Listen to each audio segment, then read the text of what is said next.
I wasn't sure what you. She was asking about the difference, the developed and the developing countries, where the communication, the conversation need to be Sure. established there for any Sure. of the solutions to be happening. Um, I, I think there has been quite a bit of controversy over this matter, and a huge divide has opened up over the past several years between the developing world and the developed world. You're absolutely right about that. I think we all have to contribute to the solution. But as the president of Maldives said, that there has to be some equity and justice in the search for solutions. And it is around, the debate has been around the questions of equity and justice. So if the developed world choosing this path is responsible for the climate change that we're experiencing now, the current concentration of greenhouse gases, then they must bear some responsibility at this point in time for dealing with those consequences. Places like China and India that are emerging and in the future will be large emitters have to do more in the future. But it seems as though in an attempt to look at narrow national self-interest, some countries are capitalizing on this divide. They want this to be maybe the prevailing thing. I feel, as I said before, that we have to find a solution, all the countries. But we're not going to get away from the key issues that many developed countries don't want to commit to, that they have to make deep emission cuts in their current level of greenhouse gases if we have any chances of attaining the targets set by the IPCC. And many countries are yet unwilling to commit. The United States of America in Copenhagen agreed to a 4% cut on a 1990 baseline when the IPCC said that what is required at a minimum is a 25% cut and a range between 25 to 40% by 2020 to get onto a sustainable trajectory. Clearly, if the United States of America, which is the largest per capita polluter and which has been the largest polluter for many years, is unwilling to step up its ambition, how do they expect the developing world to, and other developed countries, to raise their level of ambition? And many times I've heard China and India unfairly used as whipping boys for many of the developed world, saying, oh, without China or India, we can't move. China has announced a 40 to 45% cut in carbon intensity. China is the largest producer of renewable energies investment, 150,000 megawatts. That's what they're investing in now. If you take out China's investment in renewable, very little else is being done around the world. India has agreed to a cut on 20 to 25% cut on carbon intensity. They both agreed in Copenhagen to some form of verification. So they have moved.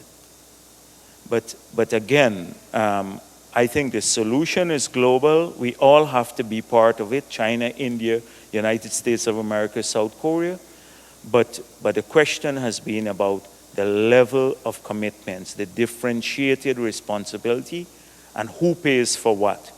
How will the poor countries like the Maldives or the Caribbean countries, which need billions of dollars for adaptation purposes, where are they going to find the money? Someone needs to come up with the money. Who is going to pay for the incremental cost of for moving from fossil fuel to renewable energy? Clearly, the developing world can't afford it. If I have to take money from my budget now to do that, I have to take it away from poverty and education and health in a poor country. So this is where the contention, the difference between the developed and developing world surrounds money and level of commitments. And we need to get over that hurdle. Great. Do you have any other questions out there? Yes, the gentleman in the second row, please.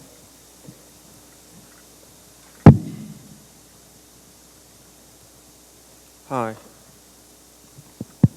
Hi, it's a great pleasure to meet all of you here. My name is Jung-hoon, a senior university student at Gyeonggi University. Can you speak up just a bit louder and a little slower? I will, yeah. Thank you. So I have just come up with, not just come up with, I have come up with some ideas for people to change their awareness about this environmental issue.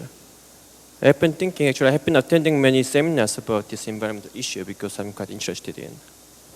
And like Mr. President Nasheed said that we have to make actual action to impress people, to impress companies, everything.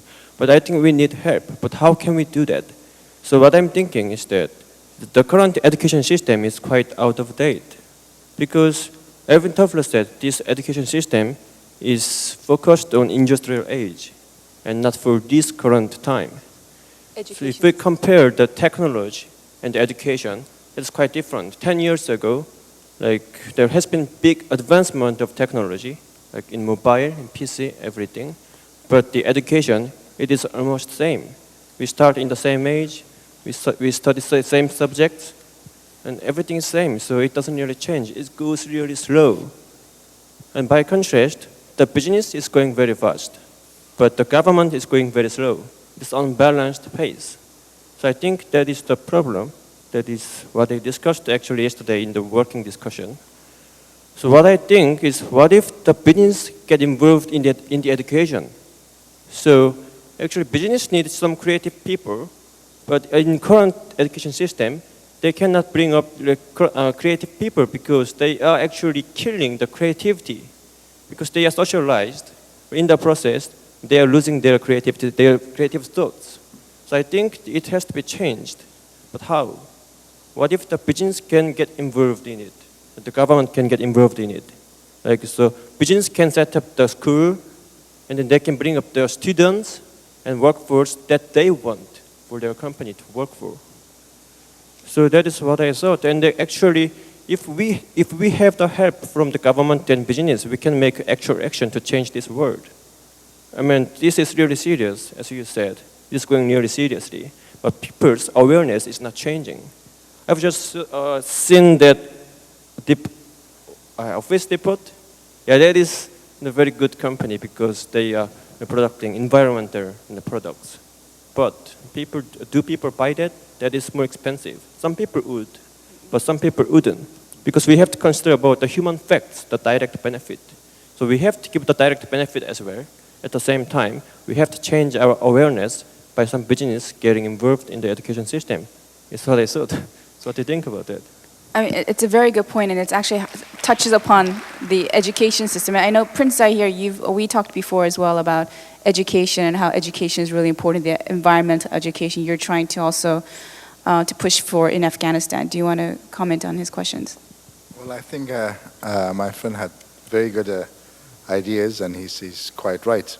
In Afghanistan, we have a lot of challenges. One is public awareness.